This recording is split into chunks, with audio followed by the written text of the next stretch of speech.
When Elizabeth Short was found mutilated and severed in half in a vacant lot in Los Angeles, the city was gripped with terror and fascination. The aspiring actress, who would later be known as the Black Dahlia, became the subject of one of Hollywood's most infamous unsolved murders. But what if I told you that her gruesome death was just one of the many scandals that rocked the very foundations of Hollywood? Soon, the public was engrossed not just in the mystery of her murder, but in the rumors of her alleged affairs with powerful men in the industry and her desperate attempts to climb the social ladder in a city that promised fame but delivered infamy. Were these rumors and speculations just the fabrications of a society hungry for scandal, or were they rooted in a darker truth? Tragically, Elizabeth Short is just one in a long line of individuals whose lives were marred by scandal so shocking they almost brought down the Hollywood empire. In this video, we will unearth 10 forgotten scandals that almost destroyed Hollywood. Some will send chills down your spine, others will leave you questioning everything you thought you knew about the glitz and glamour of Tinseltown. Prepare yourself for a journey into the hidden corners of Hollywood's past, where fame comes at a price and secrets can be deadly. In the early 1920s, Roscoe Fatty Arbuckle was a name synonymous with laughter and entertainment. As one of the highest-paid actors of his time, Arbuckle was a beloved comedian who had successfully transitioned from vaudeville to the silver screen. With a career that seemed untouchable, he was living the Hollywood dream.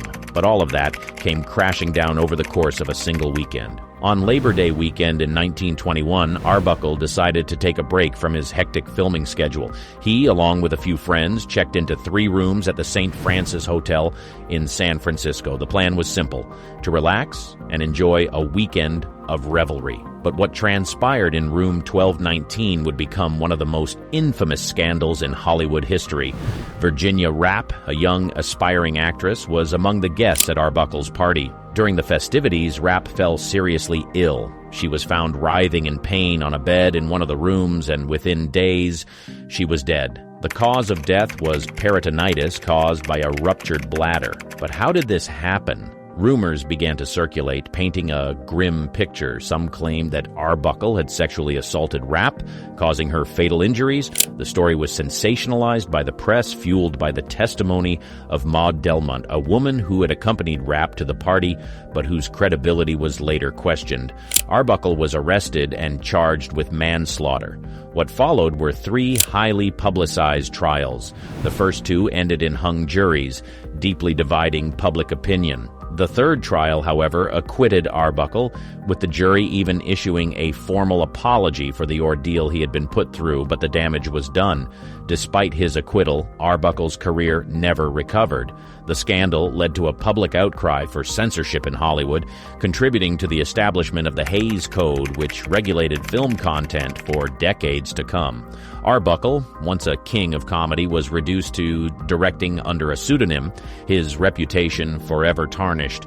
As years turned into decades, the Fatty Arbuckle scandal faded from public memory, overshadowed by new stars, new scandals, and a rapidly evolving film industry. Yet the echoes of that fateful Labor Day weekend continue to reverberate through Hollywood history, a haunting reminder of how quickly fame can turn to infamy. But if you think the Fatty Arbuckle scandal was shocking, brace yourselves. Up next, we delve into a mystery so chilling it has baffled investigators and armchair detectives for decades. A young aspiring actress, a gruesome murder, and a case that remains unsolved to this day. Stay tuned as we unravel the enigmatic story of Elizabeth Short, better known as the Black Dahlia, the Black murder. In the winter of 1947, a mother and her child stumbled upon a gruesome sight while walking through a vacant lot in Los Angeles. Lying on the ground was the bisected body of a young woman, drained of blood and posed in a macabre display. The victim was soon identified as Elizabeth Short, a 22-year-old aspiring actress who had come to Hollywood with dreams of stardom. Her murder would become one of the most infamous cold cases in American history, forever etched into the dark annals of Hollywood scandal. Elizabeth Short was not a star. She had no film credits to her name, but her life was filled with the kind of drama that could rival any noir film of the era. Born in Boston, she had moved to California in search of her big break, taking on odd jobs and even reportedly engaging in relationships with men to make ends meet. Her striking appearance, characterized by her raven black hair and penchant for wearing black clothing, earned her the nickname the Black Dahlia. The investigation into her murder was exhaustive, but ultimately fruitless. Despite interviewing over 150 men with whom Elizabeth had been involved, the police were unable to identify her killer. The case was further complicated by the media circus that ensued. Newspapers sensationalized the story, publishing lurid details and even false confessions, muddying the waters of an already complex investigation. Over the years, numerous theories have been proposed, implicating various Hollywood figures and organized crime syndicates, but none have been proven. The Black Dahlia murder remains unsolved, a haunting testament to the dangers that lurked in the shadows of Hollywood's golden age. Elizabeth Short's life and untimely death serve as a cautionary tale, a stark reminder that the road to fame is fraught with peril, and that Hollywood is a place where dreams can be shattered in the most horrifying ways. But as shocking as the Black Dahlia case is, it was far from the only scandal that threatened to expose the darker aspects of Hollywood's political landscape. Up next, we delve into a chapter of Hollywood history that saw careers destroyed and lives upended, all in the name of patriotism. Get ready to uncover the story of the Hollywood 10 and the Red Scare that swept through Tinseltown like wildfire. The Hollywood 10 and the Red Scare. America was in the grip of a different kind of fear, one that had nothing to do with gruesome murders or salacious scandals. This was the era of the Red Scare, a time when the fear of communism was so pervasive that it seeped into every facet of American life, including Hollywood. The entertainment industry, with its influence over the masses, became a prime target for anti-communist crusaders, leading to one of the most politically charged scandals in Hollywood history, the case of the Hollywood 10. The Hollywood 10 were a group of screenwriters, directors, and producers who were accused of having communist affiliations. In 1947, they were subpoenaed to appear before the House Un-American Activities Committee, HUAC, a congressional committee tasked with investigating alleged disloyalty and subversive activities. When the 10 refused to answer questions about their political beliefs and affiliations, citing the First Amendment, they were cited for contempt of Congress. The consequences were swift and severe. All 10 were blacklisted by Hollywood studios, effectively ending their careers. Some served prison sentences while others fled the country. The blacklist didn't stop at the 10. It expanded to include hundreds of actors, writers, and other industry professionals, many of whom never recovered professionally. The Hollywood 10 became a symbol of the dangers of political persecution, a dark chapter in American history that exposed the fragility of freedom and the perils of ideological extremism. The scandal had a profound impact on Hollywood, leading to self-censorship and a stifling of creative freedom that would last for years. But if you think political persecution is the worst that Hollywood has to offer, you're in for a surprise. Up next, we explore a love affair turned deadly, a scandal that not only shocked the public but also had far-reaching implications for one of Hollywood's leading ladies. Stay tuned as we delve into the tumultuous relationship between Lana Turner and Johnny Stompanato. Lana Turner and Johnny Stompanato, a love affair turned deadly. Lana Turner was the epitome of Hollywood glamour. With her platinum blonde hair, sultry looks, and a career that included hits like The Postman Always Rings Twice, she was a star who seemed to have it all. But behind the glitz and glamour lay a tumultuous personal life, one that came to a shocking climax in the spring of 1958. Johnny Stompanato, a small-time gangster and bodyguard for notorious mobster Mickey Cohen, entered Lana Turner's life like a whirlwind. Their relationship was passionate but fraught with jealousy, violent outbursts, and allegations of abuse. Friends and family warned Lana about the dangers of her liaison with Stompanato, but the allure of the bad boy was too strong to resist. On the night of April 4th, 1958, the volatile relationship reached its breaking point. In a Beverly Hills mansion filled with expensive art and the echoes of past triumphs, Lana Turner and Johnny Stompanato engaged in a heated argument. The situation escalated rapidly, culminating in a moment that would forever change their lives and send shockwaves through Hollywood. Cheryl Crane, Lana Turner's 14-year-old daughter from a previous marriage, fearing for her mother's life, grabbed a kitchen knife and stabbed Stompanato. He died within minutes. The subsequent investigation and inquest were a media circus, capturing the nation's attention. Lana Turner herself took the stand, delivering an emotional testimony that ultimately led to Cheryl being deemed a juvenile delinquent who acted in self-defense. No charges were filed, but the scandal left an indelible mark on Lana Turner's career and personal life.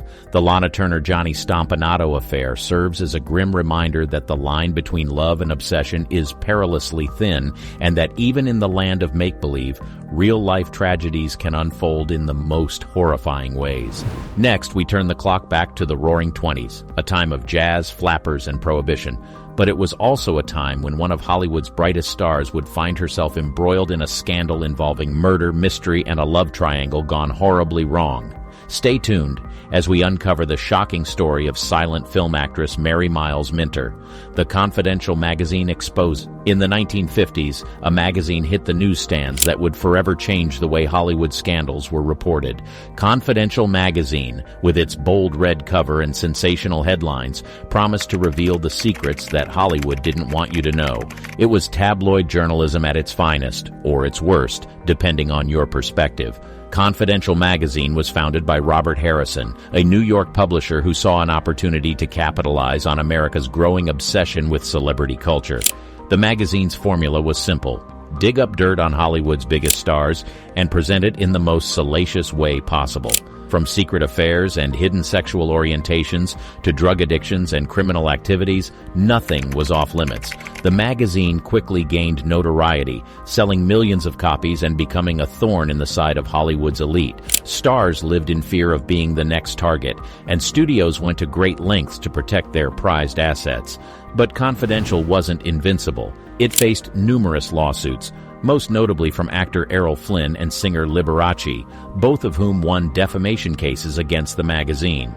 By the late 1950s, the magazine's influence began to wane. A combination of legal challenges, changing public attitudes, and the rise of television contributed to its decline. Today, Confidential magazine is largely forgotten, a relic of a bygone era, but its impact on how we view celebrity culture and scandal is undeniable.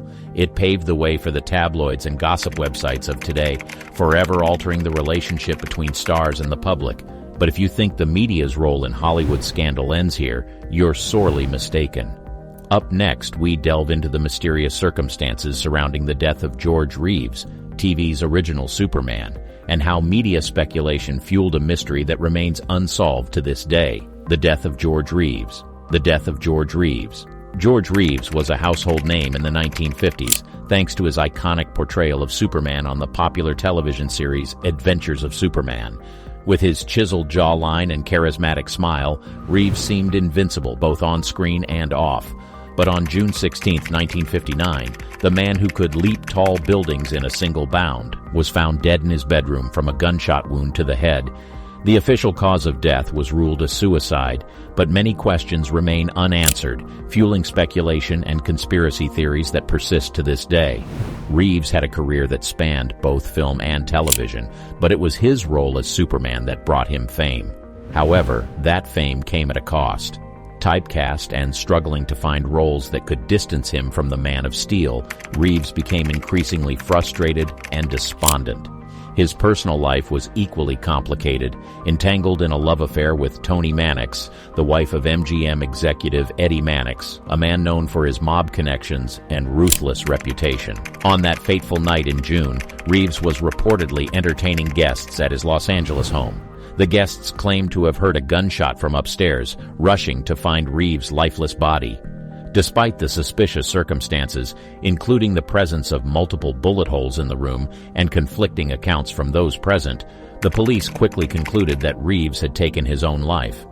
Over the years, alternative theories have emerged, implicating everyone from Mannix to a scorned lover in Reeves' death. Yet, despite numerous investigations and media coverage, the truth remains elusive. The story of George Reeves serves as a cautionary tale about the pitfalls of fame and the dangers that can lurk behind the scenes, even for a man who played a superhero on TV.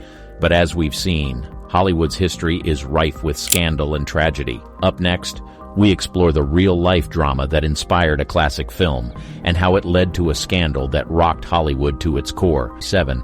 A film hit the screens that would become synonymous with scandal and moral ambiguity, Peyton Place. Based on the best-selling novel by Grace Metalius, the movie was a melodramatic portrayal of life in a small New England town, complete with hidden affairs, illegitimate children, and dark family secrets. But what many didn't know was that the story was inspired by real-life events, and its release would spark a scandal that had far-reaching implications for those involved. The film starred Lana Turner, who was still reeling from the Johnny Stompanato scandal, and introduced audiences to a young actress named Diane Varsi. Both actresses received Academy Award nominations for their roles, but the film's impact extended far beyond accolades. The real-life Peyton Place was said to be Gilmanton, New Hampshire, where Metalius lived. The town was scandalized, and many residents felt betrayed that their secrets had been aired for the world to see. The scandal didn't end with the film's release. Diane Varsi, who played the character of Allison Mackenzie, shocked Hollywood by abruptly quitting acting at the height of her fame, citing the industry's moral corruption as her reason. She would later return to acting but never achieved the same level of success. Lana Turner's involvement in the film, given her recent scandal, added another layer of intrigue and public scrutiny. Over time, the Peyton Place scandal faded from public discourse, overshadowed by other Hollywood controversies and the changing social mores of the 1960s. Yet, it serves as a poignant reminder of the blurred lines between art and reality and how easily the public's fascination with scandal can turn destructive. If you think the moral complexities of Peyton Place were a one-off in Hollywood history, brace yourself. Up next, we delve into the life of Ingrid Bergman, a Hollywood icon whose affair with Roberto Rossellini shocked the world and nearly ended her career. The Ingrid Bergman Affair. Ingrid Bergman was the epitome of Hollywood elegance and grace. With iconic roles in films like Casablanca and Notorious, she had established herself as one of the industry's leading ladies.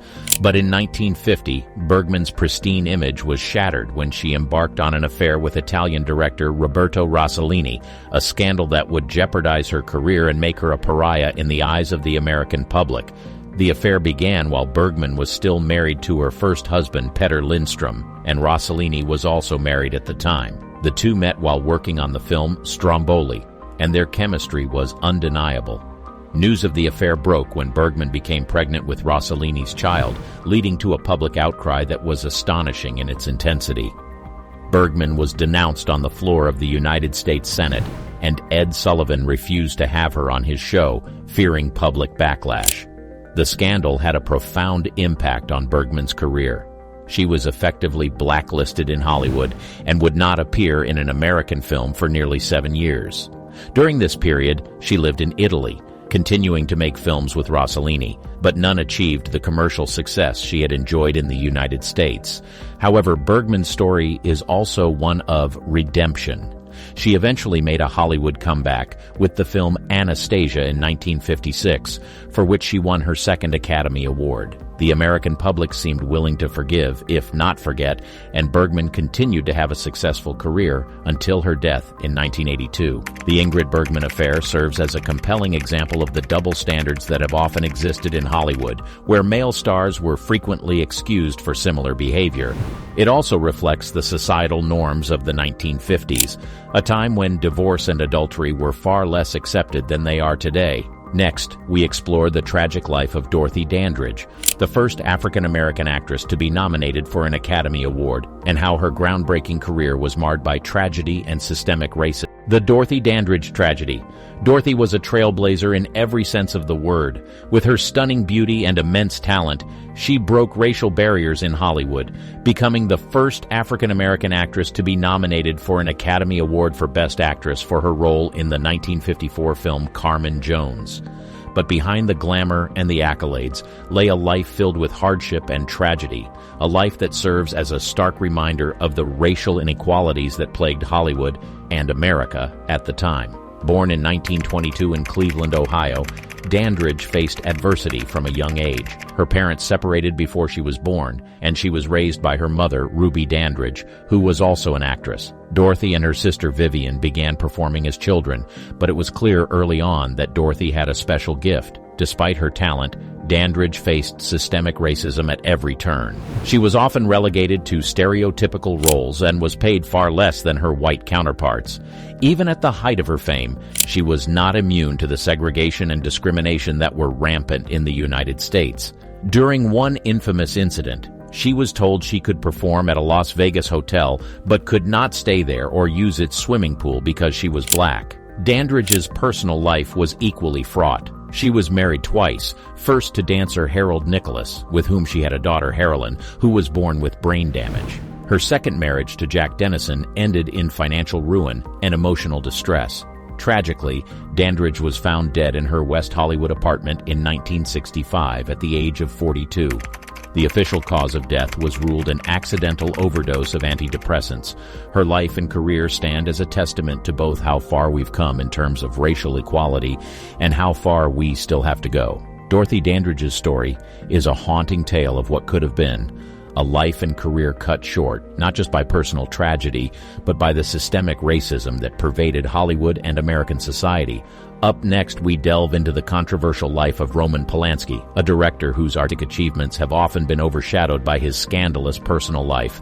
Stay tuned, the Roman Polanski case. Roman Polanski is a name that evokes a complex mixture of admiration and revulsion. A director of immense talent, Polanski has given us films like Rosemary's Baby, Chinatown, and The Pianist, each a masterpiece in its own right. Yet his artistic achievements are forever tainted by a scandal that has made him a fugitive from American justice for over 4 decades.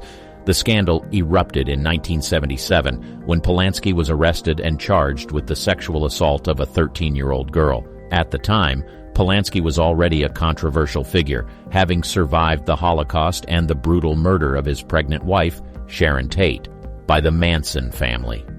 The case against him seemed strong, and it appeared that Polanski would face a lengthy prison sentence. However, in a move that shocked many, Polanski fled the United States before his sentencing, seeking refuge in Europe. Over the years, he has continued to make films and win awards, all while avoiding extradition to the United States. His case has been the subject of numerous legal twists and turns, including failed extradition attempts and public appeals for his freedom, often by the very elites of the industry that should arguably condemn his actions. The Roman Polanski case raises difficult questions about the separation of art and artist and how society should deal with talented individuals who commit heinous acts. It also serves as a lens through which to examine the often inconsistent ways in which the legal system, the media, and the public respond to scandal, particularly when the perpetrator is a figure of immense artistic importance. The story of Roman Polanski serves as a fitting conclusion to our exploration of forgotten Hollywood scandals, encapsulating the complex interplay of talent, fame, and moral failing that has defined the industry since its inception. From the salacious rumors of the Golden Age to the moral complexities of modern Hollywood, one thing becomes clear: the industry is a mirror of the society it entertains, reflecting both our aspirations and our shortcomings. These stories may have faded from public memory, but they offer valuable lessons about the human condition and the fleeting nature of fame. So what do these forgotten scandals say about our collective memory and our willingness to overlook the flaws of those we admire? That's a question worth pondering as the credits roll. If you found this video enlightening, check out the next one in this series.